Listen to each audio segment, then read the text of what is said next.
Quería compartir con ustedes en Segunda de Reyes para darle un poquitito el marco, en un sentido, a esto que vamos a seguir viendo de el segundo capítulo de la Carta a los Efesios. Quería tomar una situación, una respuesta de un rey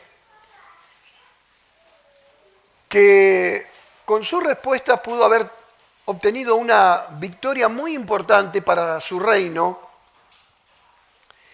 y un detalle de su respuesta privó no solamente al rey de reinar, sino al pueblo de reinar con el rey. Amén. Así que vamos a ir a Segunda de Reyes, capítulo 13, desde el versículo 14.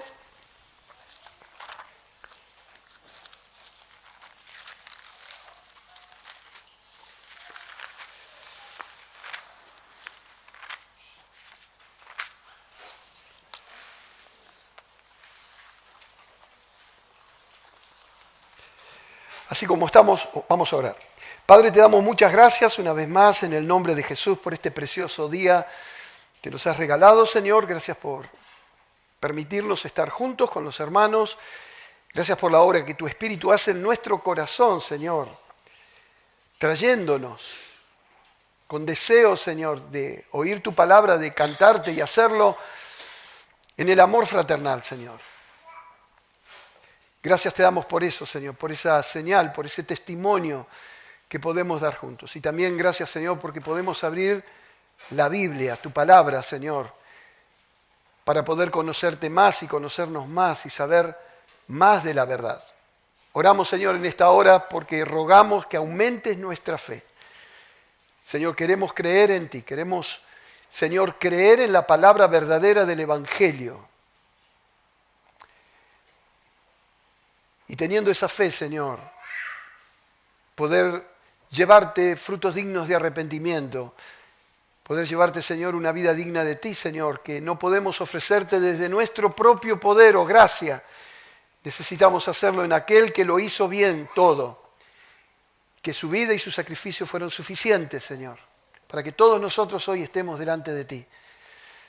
Te damos gracias, Señor, en el nombre de Jesús, por tu palabra. Amén. Vamos a leer esta historia de un hombre de Dios, Eliseo, un profeta, un discípulo de Elías, que recibe esa unción que le pidió a Elías, un hombre que hizo milagros. Estamos hablando en el Antiguo Testamento, un hombre que caminaba con Dios, un hombre con quien Dios trabajaba, era un siervo de Dios, un siervo que trabajaba para el Señor y podía oír a Dios. Ese era su trabajo, ese era su ministerio, su función. Un hombre que tenía acceso a hablarle a los reyes, porque Dios era fiel a Israel y les hablaba. Y sobre todas las cosas porque en este tiempo de la vida de Israel como nación delante del Señor, todavía el pecado de Israel no había aumentado de la forma que aumentó ya llegando a los años 600, donde Dios literalmente levanta a Babilonia para castigar a Israel por primera vez y derribar este reino que todavía está presente, y ese reino no levantarse más hasta que finalmente en el año 70 Jesús cumple su promesa de destruir Jerusalén, destruir el templo en juicio, justamente por este resultado o este fruto de pecado que estaba dando Israel delante de Dios. Así que este hombre se va a acercar al rey, y el rey estaba en medio de una guerra, quería ganar esa guerra, obviamente, y Dios se acerca con el profeta para darle la victoria, y miren lo que pasa. Dice, versículo 14, capítulo 13, dice: estaba Eliseo enfermo de la enfermedad de que murió, y descendió a él Joás, rey de Israel. Y llorando delante de él dijo: Padre mío, carro de Israel y su gente de a caballo. Y le dijo Eliseo: toma un arco y unas saetas. Tomó él entonces un arco y unas saetas. Luego dijo Eliseo al rey de Israel: pon tu mano sobre el arco. Y puso él su mano sobre el arco. Entonces puso Eliseo sus manos sobre las manos del rey y dijo: abre la ventana que da al oriente. Y cuando él la abrió, dijo Eliseo: tira. Y tirando él, dijo Eliseo: saeta de salvación de Jehová y saeta de salvación contra Siria, porque herirás a los sirios en Afec hasta consumirlos. Amén. Entonces se acerca el rey a pedirle ayuda al profeta, esperando la ayuda de Dios, y el profeta le da esa ayuda, tiene palabra de Dios para darle la victoria contra los sirios, y le dice: bueno, agarrá un arco. Agarró el arco el rey, ¿no es cierto? Pon las saetas, muy bien. Dice que Eliseo puso las manos sobre el rey, le dijo que abriera la ventana que daba al oriente, allí de donde estaba Siria, de donde vendría Siria, ¿no es cierto? Y le dio la orden de que tirara, y tira, y el significado de esa saeta era la victoria de Israel sobre su enemigo, en una batalla determinada hasta exterminar a los sirios. Amén. Pero no queda ahí lo que Dios tenía para este rey. Amén. Tenía una batalla, la victoria de esa batalla para este rey. Pero hay una segunda batalla. Versículo 18. Y le volvió a decir: toma las saetas. Y luego que el rey de Israel las hubo tomado, le dijo: golpea la tierra. Y él la golpeó 3 veces y se detuvo. Así que le dijo: toma las saetas y golpea la tierra. Tú, golpea la tierra 3 veces. Amén. Entonces el varón de Dios, enojado contra el rey, le dijo: al dar 5 o 6 golpes hubieras derrotado a Siria hasta no quedar ninguno, pero ahora solo 3 veces derrotarás a Siria. Miren lo que pasó. Cuando el rey tiene la experiencia de la primer saeta, el Señor le muestra que esa saeta era un símbolo de que Dios iba a pelear por el rey, que Dios le iba a dar la victoria al rey. Y después le hace tomar más saetas en la mano. Él agarró un puñado y le dijo que golpeara la tierra como símbolo de una victoria total de Dios sobre Israel. Y el rey, con mucha debilidad, con poca convicción, con una mirada muy mezquina, o con una gran ignorancia, o con una gran infidelidad a Dios, solo golpea lo que la palabra está mostrando, o el ambiente de lo que está sucediendo, con mucha apatía 3 veces la tierra. Y eso provocó el enojo del hombre de Dios. Y le recrimina su respuesta a Dios. Si hubieses golpeado 5 o 6 veces, hubieses tenido la victoria total de Israel sobre Siria. Y ahí limita la victoria de Israel a unas pocas batallas, y finalmente Siria va a caer sobre Israel y va a llevar cautivo al reino del norte para nunca más volver a la tierra. ¿Y por qué les comento esta experiencia de Eliseo, del rey y de Dios? Porque muchas veces eso nos pasa a nosotros, especialmente cuando nos juntamos para,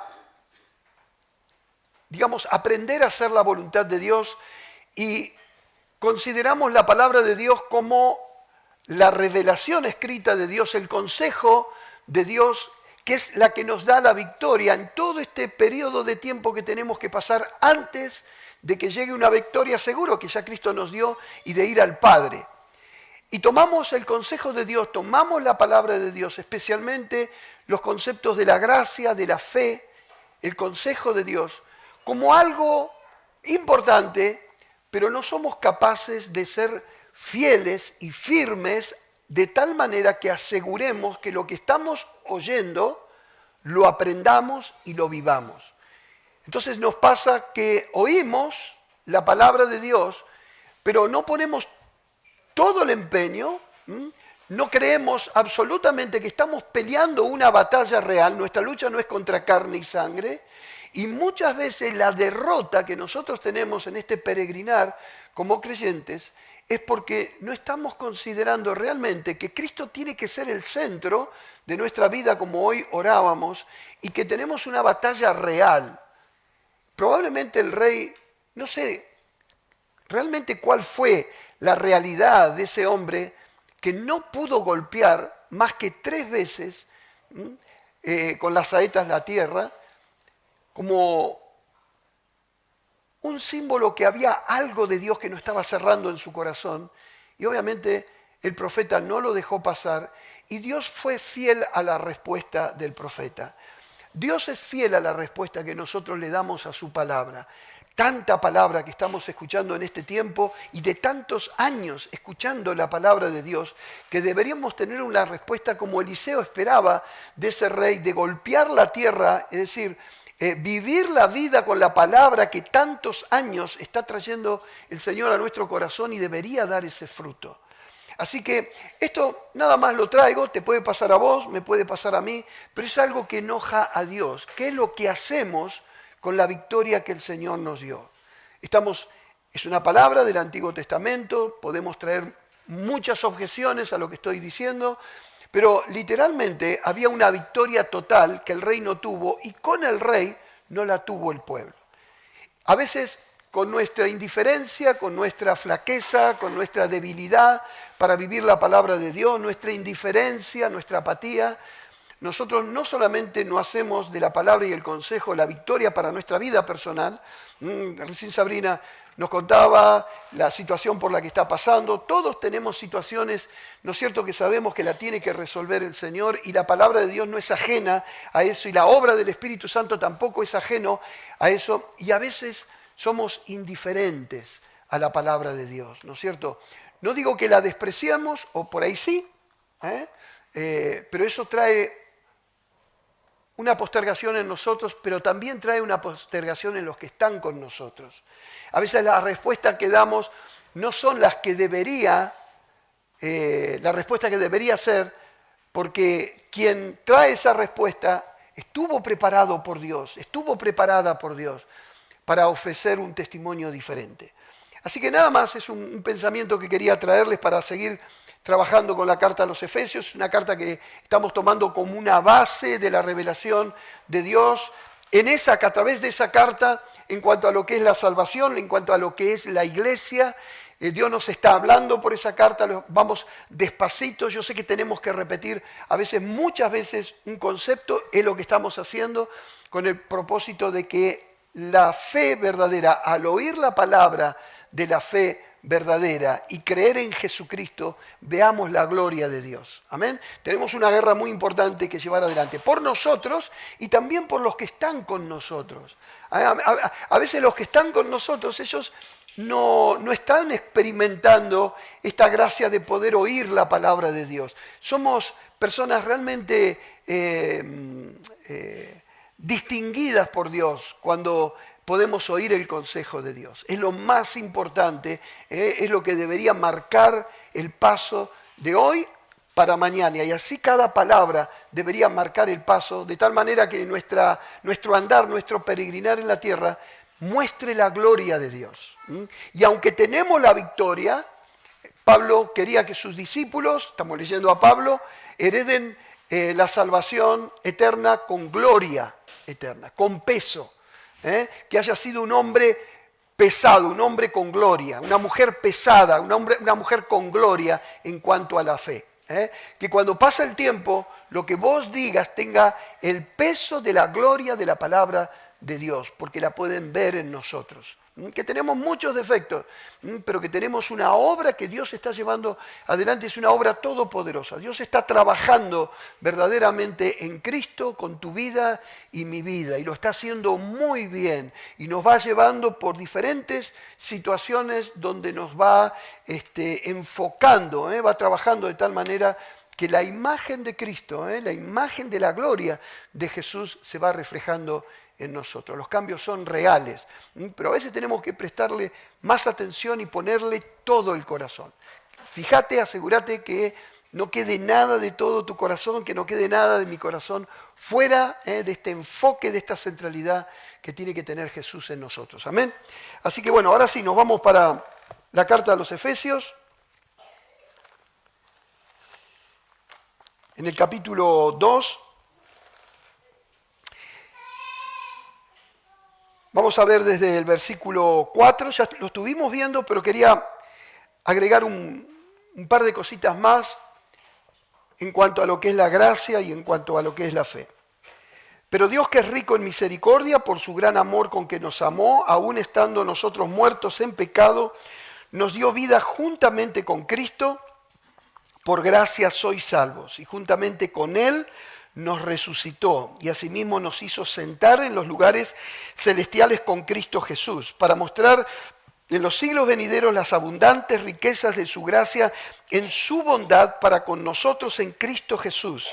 Porque por gracia sois salvos por medio de la fe, y esto no de vosotros, pues es don de Dios, no por obras, para que nadie se gloríe, porque somos hechura suya, creados en Cristo Jesús para buenas obras, las cuales Dios preparó de antemano para que anduviésemos en ellas. Y habíamos agregado el domingo pasado, por tanto, acordaos de que en otro tiempo vosotros los gentiles, en cuanto a la carne, erais llamados incircuncisión por la llamada circuncisión hecha con mano en la carne. En aquel tiempo estabais sin Cristo, alejados de la ciudadanía de Israel y ajenos a los pactos de la promesa, sin esperanza y sin Dios en el mundo. Pero ahora, en Cristo Jesús, vosotros que en otro tiempo estabais lejos, habéis sido hechos cercanos por la sangre de Cristo.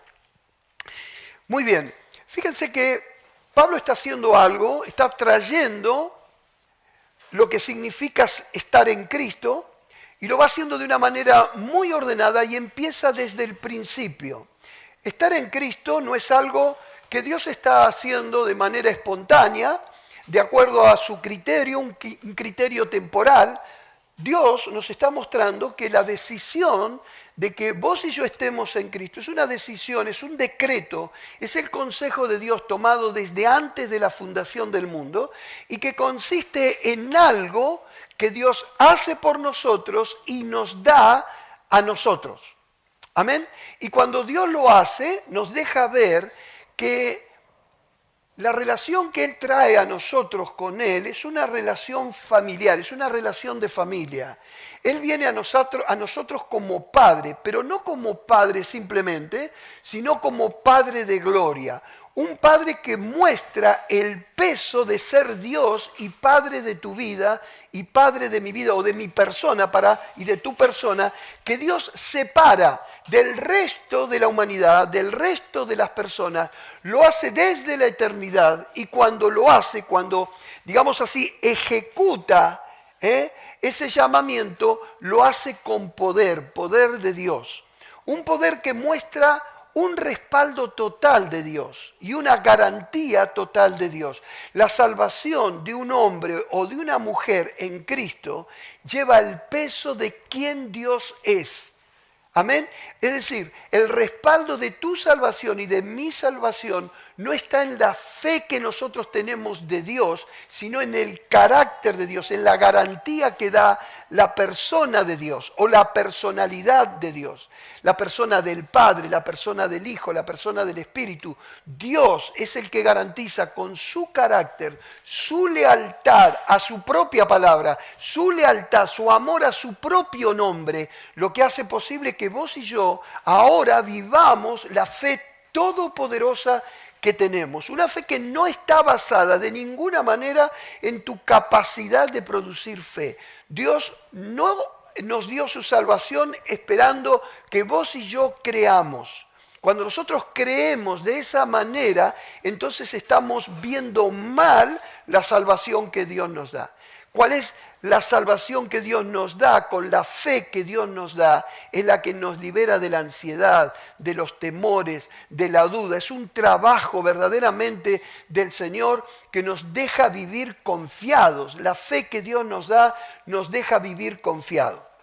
Entonces la palabra del Señor la va trayendo Pablo, mostrándonos que cuando hemos oído la palabra de verdad, el Evangelio, las buenas noticias, fuimos sellados por el Espíritu Santo, lo que quiere decir que desde el momento en que Dios te llama, ya estás en las manos del Señor. Y el instructor que ahora va a generar, digamos, ¿no es cierto?, el aporte de la palabra de Dios para que seamos sacados de la forma de un hombre sin Dios, del hombre adámico, para pasar a ser en la forma que es en Cristo, es el Espíritu de Dios. El Espíritu Santo es el que te llama, el Espíritu Santo es el que te regenera, el Espíritu Santo es el que viene a morar en tu corazón para escribir las leyes de Dios en tu mente, en tu corazón, cambiar el corazón de piedra, hacerlo de carne, formarlo de carne, para venir a reinar en ese corazón y llevarte de la mano en todo lo que es la iluminación de la revelación de la palabra de Dios, dándote conocimiento, de manera tal que ese compromiso de Dios, esa lealtad de Dios consigo mismo, sea una lealtad activa que vos y yo experimentemos. La fe que Dios te da, la fe que Dios me da, tiene como fundamento la gracia de Dios. Y ahora vamos a ver qué significa esa gracia, qué es esa gracia. Y le pregunto, ¿qué es para ustedes la gracia?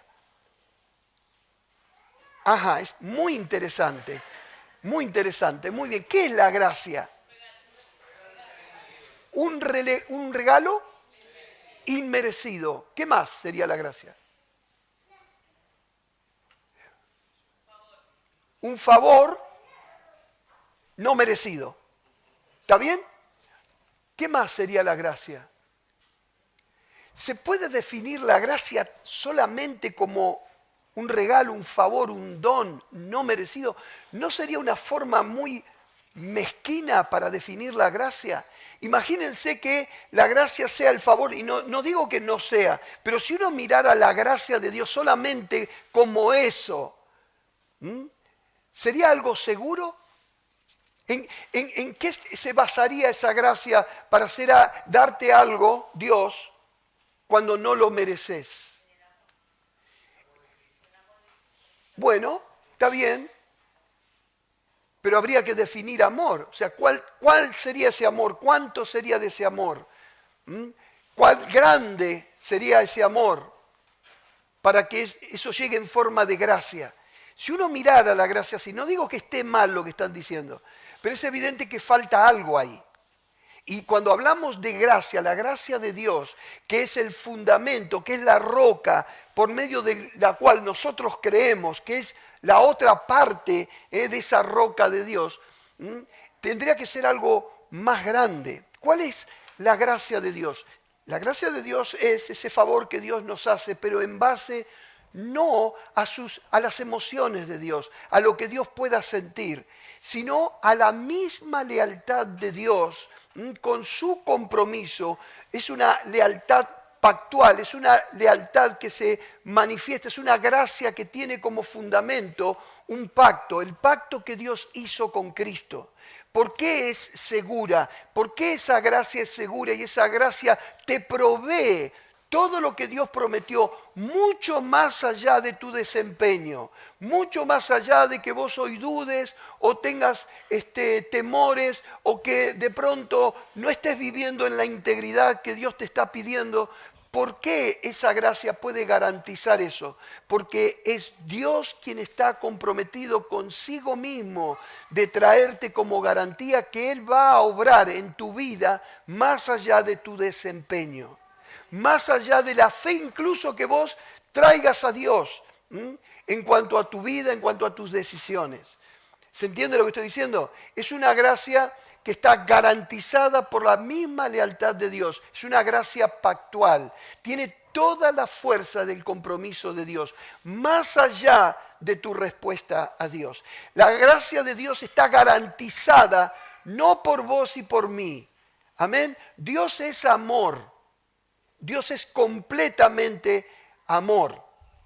La palabra que se traduce muchas veces al castellano o al griego primero, para mostrar lo que significa gracia, es Gesed.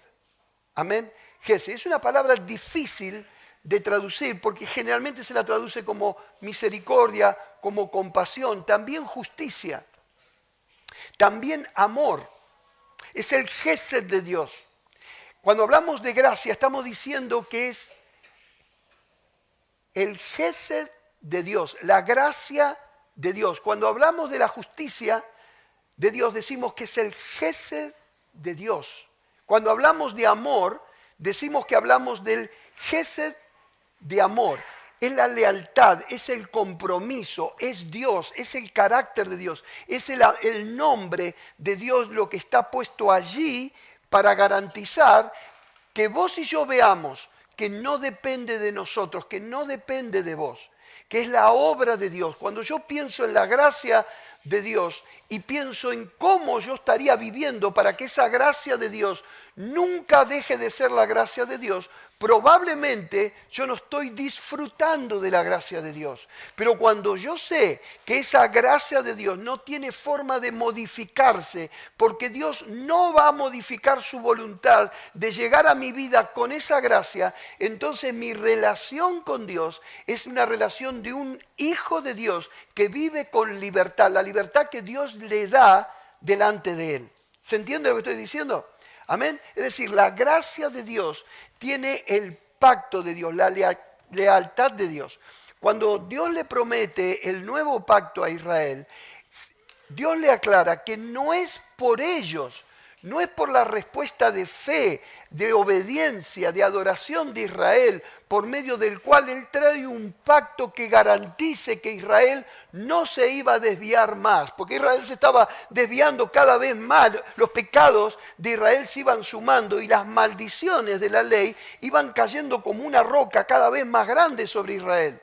Pero cuando Dios le promete a Israel que va a traer ese nuevo pacto donde el Espíritu de Dios a causa de la obra del Mesías iba a venir a reinar en el corazón de ellos y no iba a haber forma de que ellos se desviaran, no dice que lo hace por amor a ellos, sino por amor de mi nombre. Y les dice, quiero que escuchen bien esto, por amor de mi nombre yo voy a traer ese pacto. Ese pacto es el pacto de gracia. Es ese pacto que recibimos por la fe que Dios nos da. No una fe que producimos nosotros para ganar esa gracia, sino una fe que trae el Espíritu de Dios para que vos recibas esa gracia de Dios. ¿Se entiende? Es decir, la gracia llegó y Dios está amando su nombre, sosteniendo en cualquier circunstancia su gracia sobre tu vida. Cuando hay algo que no lo estamos resolviendo bien, cuando hay algo que de pronto vos estás experimentando y sabés que hay fallas, podés dudar de muchas cosas, pero no podés dudar de que la gracia de Dios va a ser permanente sobre tu vida. Es Dios quien se comprometió en salvarte. No es tu fe para salvarte con la gracia que Dios te da. Es la gracia que Dios te da por medio de la fe de Jesucristo, en quien vos y yo creemos, para tener de la gracia una salvación totalmente segura. Vos y yo vamos a estar arriba, vamos a estar abajo en la fe, vamos a fallar. De pronto no vamos a estar viviendo a la altura de lo que significa, por decirlo de alguna manera, de lo que significa vivir en Cristo. No estamos haciendo todas las cosas bien, estamos deprimidos, estamos caídos. La fe de Dios no responde a esa respuesta nuestra. Es una fe y una gracia prometida desde antes de la fundación del mundo. Lo que quiere decir que vos y yo no estábamos cuando Dios se comprometió en salvarte a través de la gracia, es decir, de manera incondicional. Y gloria a Dios, porque no hay mejor buena noticia que saber que Dios te salva sin ninguna condición de parte nuestra.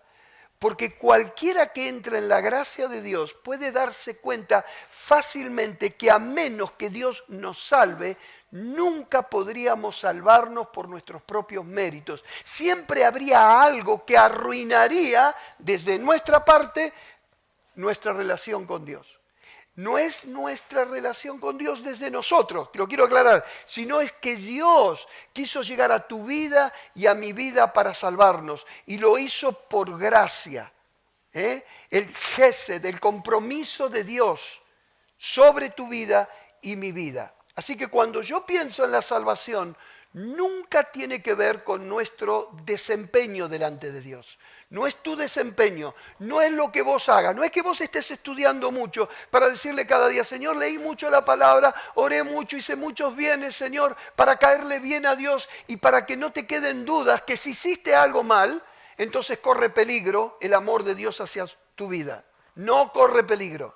Si Dios te salvó, si Dios te dio la fe, si hay todo un proceso que vos podés ver, que Dios está dando testimonio del cambio de tu vida, de tus pensamientos, esa es la gracia de Dios que llegó a tu vida.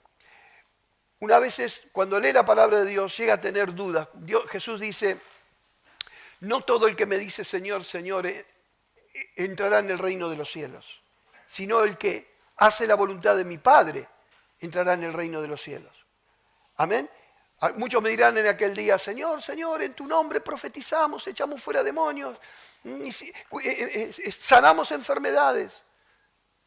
Y yo les diré, dice Jesús, apartados de mí, malditos, al fuego eterno, nunca los conocí. ¿Qué fue lo que pasó allí? Amén. Porque hubo milagros, hubo señales, hubo una palabra traída de parte de Dios. ¿Qué fue lo que pasó ahí? Pero fíjense, no hacían la voluntad de Dios.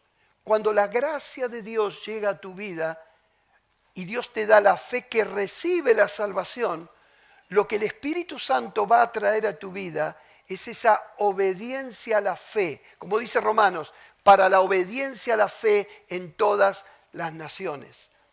Comienza un anhelo, un deseo de hacer la voluntad de Dios, pero lo que va a pasar, que una y otra vez vos y yo vamos a fracasar en esa obediencia, siempre le va a faltar algo. Hermanos, gloria a Dios, la gracia de Dios no va a depender de esa obediencia. La obediencia entró en tu vida, la fe entró en tu vida, porque ya por gracia Dios te salvó. Es una gracia que se anticipa desde la eternidad para que alcance tu vida. No tenemos que resolver si Dios me va a aceptar o no cuando yo llegue al cielo. Tengo que resolver cómo puedo crecer en la gracia de Dios a través de la fe que Dios me dio. Esa es la parte que tenemos que resolver. Y nos dio el Señor la persona que te selló, el Espíritu de Dios, que es la persona indicada, la misma persona indicada para traer la luz, abrir los ojos de nuestro entendimiento para que podamos saber, como dice Pablo, cuál fue la esperanza a la que fuimos llamados, cuáles son las riquezas de la gloria, de la herencia. Hay una herencia para los santos. ¿Cuál es el poder que levantó a Jesucristo de entre los muertos? Ese es el asunto a resolver, algo que Dios tiene que traer a tu vida. Pero ¿qué sucede? Muchas veces oímos y no produce en nosotros lo que Eliseo esperaba, que esa palabra de Dios que le iba a dar una victoria total sobre todas las cosas, hiciera el rey. Le muestra qué significaba hacer algo como el consejo de Dios le indicaba. Tiró la primer saeta, hay una victoria allí, te la da el Señor 100%. Y cuando le va a dar el resto de la victoria, en vez de encontrar un rey animado, con ganas para destruir al enemigo, agarró a un rey apático. Amén. Y obviamente se enojó Eliseo. Me imagino, ¿de quién habrá sido el enojo? Si de Eliseo o del Señor. Y recordemos que Dios no se enoja en el más sentido estricto concepto del enojo. Es la justicia de Dios que no encuentra en el corazón de los creyentes todo ese espacio que tendríamos que darle. La justicia de Dios para los creyentes es por medio de la fe de Jesucristo para todos los que creemos en Él.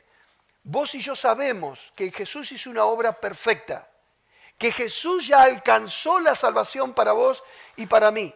Nosotros tenemos que recibir esa salvación. Por eso es tan importante que nos ejercitemos en ese trato con el Espíritu Santo.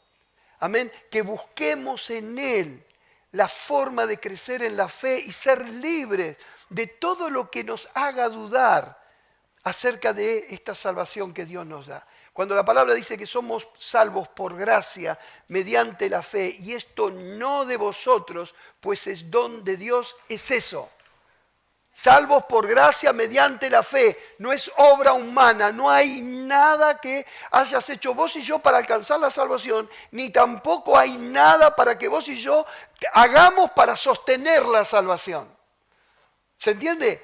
No hicimos nada para ser salvos y tampoco podemos hacer nada desde nuestro mérito, de nuestra capacidad de darle a Dios lo que Él está esperando, porque ya desde el principio, desde Adán, que fuimos echados afuera por Dios. Pero ese hombre que vino a hacer la obra perfecta y la hizo por vos y por mí. Esa es la base de nuestra fe. Es una fe que recibimos, una fe que se prepara para recibir la obra que Jesús hizo.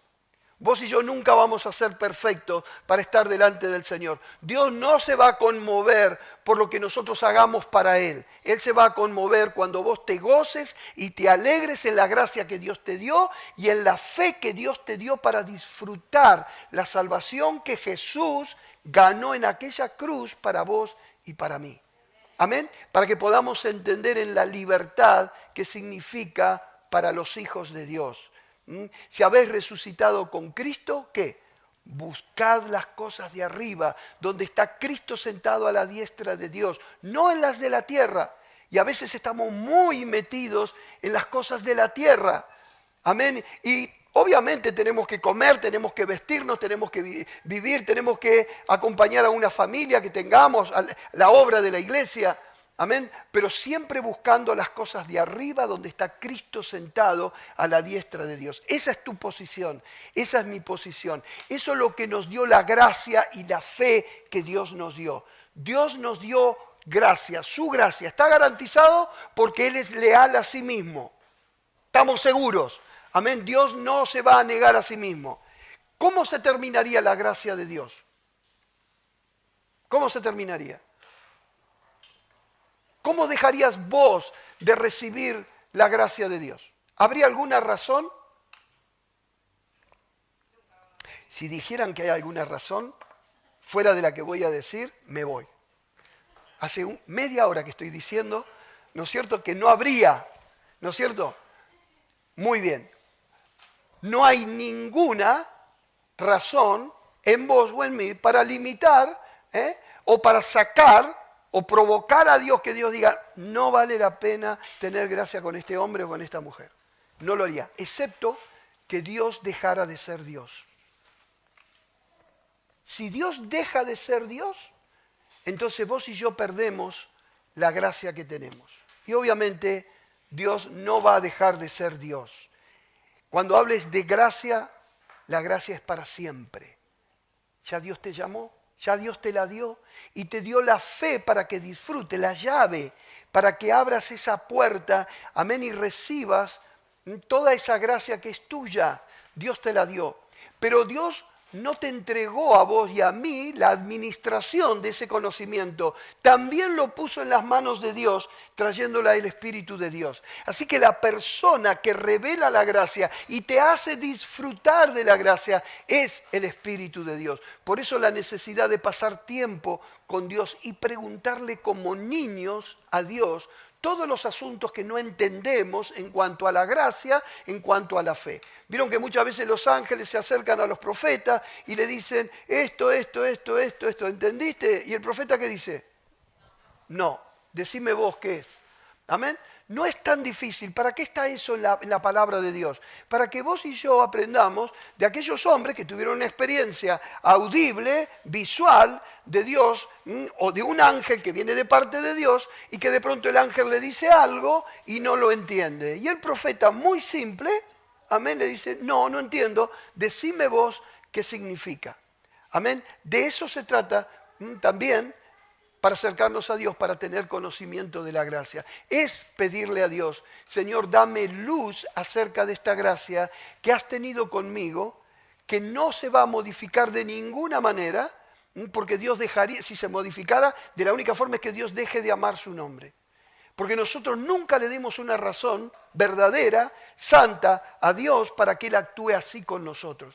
Él actúa así desde la eternidad, antes que vos y yo existiéramos, porque nos eligió, nos apartó y puso toda su lealtad, todo su compromiso a ese pacto que se hizo en la eternidad y que un día Jesús lo trajo.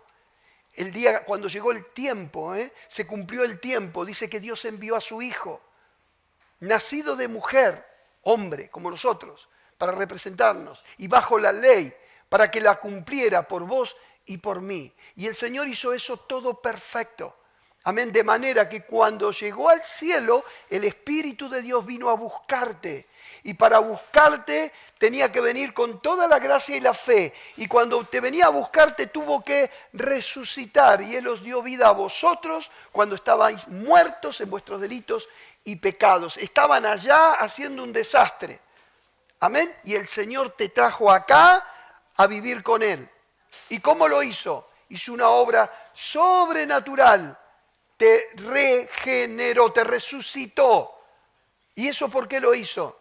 Porque la gracia de Dios, el amor de Dios, la misericordia de Dios es infinito. Y todo eso Dios te lo dio a vos. Amén. Y es tuyo, es tu propiedad, es tu herencia.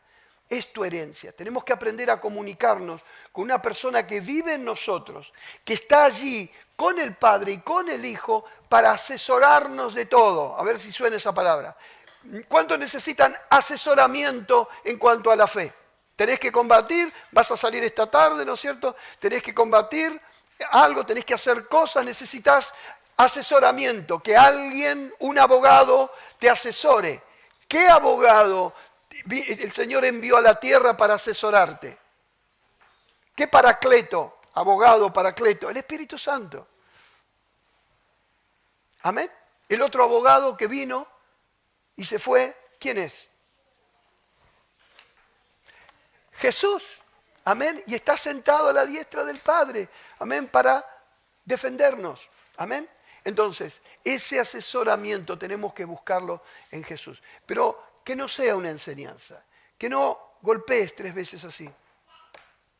Que no hayas recibido esto así, sino que lo hayas recibido porque vas a ir a tu casa y toda la ignorancia espiritual que vos y yo tengamos, amén, lleguemos a casa y empecemos a hacerle así, amén, 100 veces, no 5 veces, 100 veces, para que se caiga toda la incredulidad producto del desconocimiento. La palabra la tenemos, el Espíritu lo tenemos que acercarnos a Dios y como niños, si es necesario, preguntarle, ¿qué es gracia, Señor? ¿Qué es fe, Señor? Amén. Tenemos que buscar en la Biblia, amén, todo lo que significa la gracia y vamos a estar hablando de eso en este tiempo. Bueno, muy bien. Dice versículo 9, no por obras para que nadie se gloríe. Amén. Nadie va a tener que ir a la presencia de Dios a decirle, Señor, tu gracia, sí, tu gracia es como dijo el pastor Lucas, tu gracia, pero si yo no hubiese hecho esto, porque creí, vos a mí no me salvabas. ¿Eh? Y quiero que quede claro. Así que, fíjate, a ver las coronas que están ahí, ¿qué corona me vas a poner? No me vas a poner la misma corona que Amalia, que Zulma, ¿no es cierto? A mí me tenés que dar algo que se distinga, que yo soy salvo por un 99%, pero este 1% que lo sepa la eternidad está ahí por mí.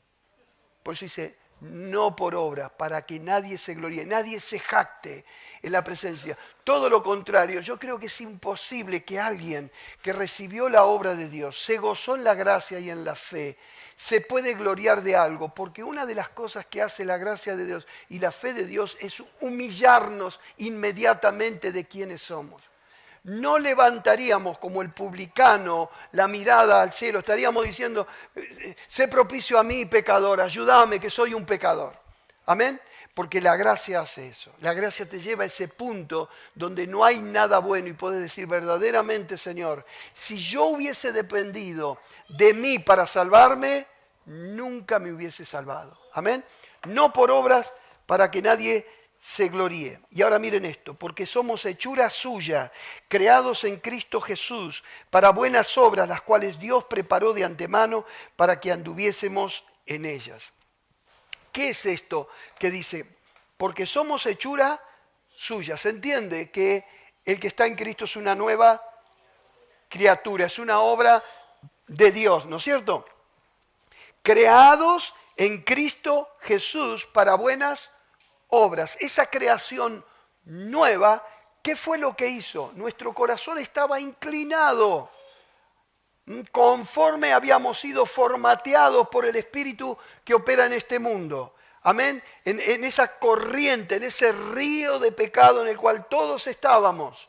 Nuestro corazón estaba bien inclinado y a medida que iba pasando el tiempo y a medida que aumentan las generaciones en el mundo, el corazón de los hombres está más inclinado hacia el pecado y hacia la rebeldía y el rechazo hacia Dios. Pero cuando Dios nos regeneró, cambió la inclinación de nuestro corazón. Cuando Dios creó al hombre, Dios crea todas las cosas y crea al hombre y pone al hombre en la creación, todo era funcional a todo. Todo tenía una relación con todo. Y el hombre creado a imagen de Dios, puesto en el mundo, funcionaba perfectamente, respondía a todas las cosas que tenían que ver con la creación. El hombre que estaba creado a la imagen de Dios sabía tratar con Dios, sabía hablar, responder delante del Señor y también sabía actuar en la naturaleza de Dios. El hombre había sido creado, preparado para que funcionara con toda la creación. Pero el hombre podía hablar con Dios, nada de la creación podía hablar con Dios. El hombre podía hablar con Dios porque Dios lo había hecho a su imagen y semejanza y donde iba el hombre era como si Dios mismo iba. Pero esa imagen y esa obra del hombre cayó totalmente. Por eso el hombre muere. Cuando el Señor nos llama para que ahora seamos de la misma manera funcionales a su reino hoy, a la obra de Dios hoy, de tal manera que así como estábamos inclinados hacia el mal, cuando Dios nos había creado para actuar correctamente, ahora el Señor nos regresa, creados en Cristo Jesús. ¿Para qué? Para buenas obras que Dios preparó de antemano para que todos nosotros andemos en ellas.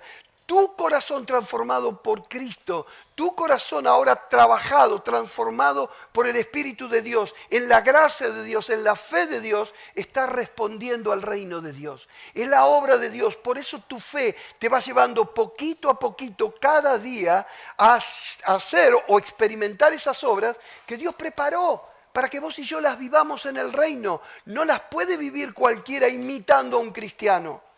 Esa persona tuvo que ser hecha a imagen de Dios, nuevamente recreada. Amén, por eso fuimos renacidos. Amén, por la palabra implantada.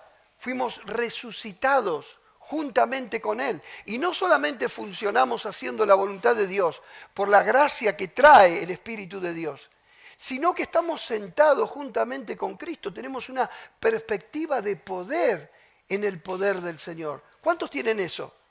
O sea, vos tenés que enfrentar una situación sentimental, una situación emocional, una situación económica, lo que sea.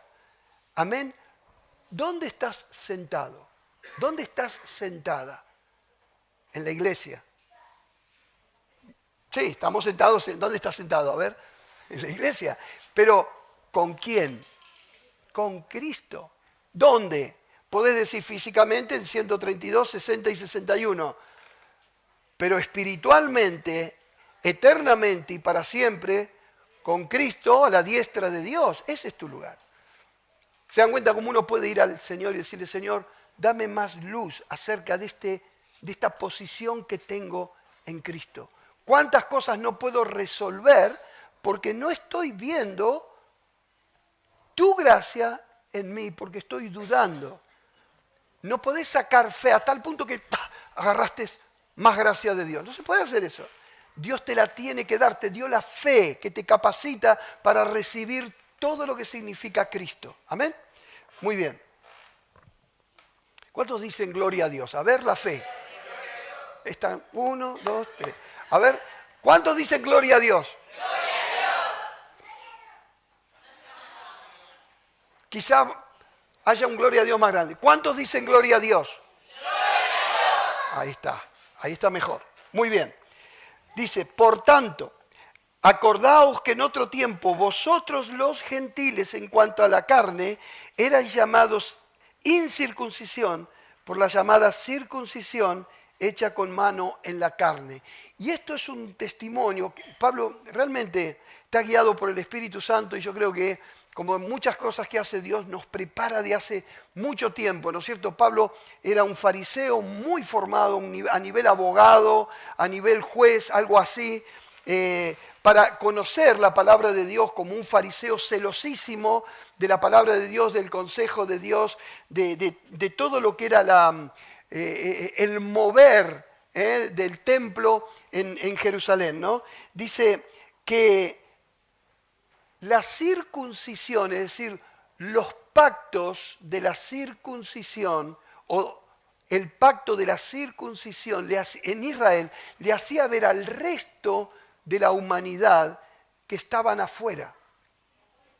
De ahí el judío que no entendía la promesa de Dios de levantar un rey, el rey prometido a Israel, que iba a bendecir a todas las naciones, se veía superior. Fíjense que hoy, si ustedes analizan al judío no cristiano, ellos tienen un sentimiento de superioridad por encima del mundo. Y era porque ellos sabían que el único Dios verdadero era el Dios y el Rey de Israel. Y que ese Dios le iba a dar un rey que iba a gobernar el mundo. Amén. Entonces, la circuncisión o el pacto de la circuncisión, el pacto abrámico, el pacto traído por Moisés y el pacto de Dios con David, es decir, David, vas a tener un rey que es eterno, el que gobierna desciende de vos. Va a ser un judío como vos. Amén. Ellos tenían eso. Y eso le hacía ver al resto de las naciones que estaban afuera. Amén. Entonces un judío miraba a un sirio y le hacía saber esto. Ustedes son incircuncisos, ustedes están sin pacto con Dios, ustedes están afuera del pacto de Dios. Amén. Es decir, bueno, un judío tenía la señal, la marca, amén, que él estaba en el pacto y el otro no. El que tiene oídos para oír, oiga. ¿Se entiende? Eso hacía ver que la incircuncisión era una señal de que estaban afuera. Y era una realidad. Amén. Era una realidad. Toda la humanidad estaba afuera de Israel. Imagínense, cuando hablamos de pecado, siempre tenemos que hablar seriamente de lo que es pecado. Amén, porque el pecado afectó. Y podemos decir que hasta hace 2000 años, a excepción de los que por gracia traían la esperanza en sus corazones en Israel, eran los únicos redimidos en el mundo. No había chance fuera de Israel. Amén. Pero ahora, fíjense lo que dice. Versículo 11. En aquel tiempo estabais sin Cristo, alejados de la ciudadanía de Israel y ajenos a los pactos de la promesa, sin esperanza y sin Dios en el mundo. Pero ahora, en Cristo Jesús, vosotros que en otro tiempo estabais lejos, habéis sido hechos cercanos por la sangre de Cristo. Y ahora vamos a ver esto que dice los que estaban lejos y los que estaban cerca, pero no estaban en Cristo. Y eso es algo muy importante que tenemos que distinguir del antiguo pacto. Israel fue llevado por Dios desde Abraham. Amén, desde Abraham. Fue llevado hasta el Mesías, siempre de cerca. ¿Se entiende? Siempre de cerca. Los que podían entrar en el Mesías lo podían hacer solamente por medio de la esperanza en ese hombre que Dios iba a enviar. Pero nadie estaba en Cristo, ni siquiera los que tenían la esperanza de la venida del Mesías. Porque para estar en Cristo, Cristo tenía que haber venido. Entonces las naciones estaban lejos, Israel estaba cerca. Los que, no todo Israel era salvo ya desde Moisés, Ya había una parte muy grande del pueblo de Israel que estaba fuera de la salvación. Después lo vamos a ver bien, especialmente reciben la información los que fielmente vienen a las enseñanzas de escatología. Amén, pero voy a tener que traer eso porque vienen pocos a escatología, entonces voy a tener que traer la enseñanza. Bueno, entonces estaban fuera también, pero siempre hubo quienes en Israel esperaban. Y esa esperanza los hacía entrar en el Mesías que vendría con seguridad. Amén, porque esa esperanza la había traído Dios. El domingo que viene, si Dios quiere, vamos a hablar de esto, vamos a hablar más profundamente. Amén. Bueno, entramos en estos 15 días de vacaciones, no tienen que venir más que el domingo, pero no quiere decir que lean la palabra todos los días. Amén. Tenemos que encontrarnos con el Señor todos los días y aprovechen para pasar tiempo con Dios. Amén. Los que están viniendo a escatología, si hay un libro que tienen que buscar, es Apocalipsis. Amén. Apocalipsis. Léalo todas las veces que sea posible para familiarizarnos con el libro. Amén. Porque en agosto arrancamos con Apocalipsis. Amén. Muy bien, vamos a ponernos de pie.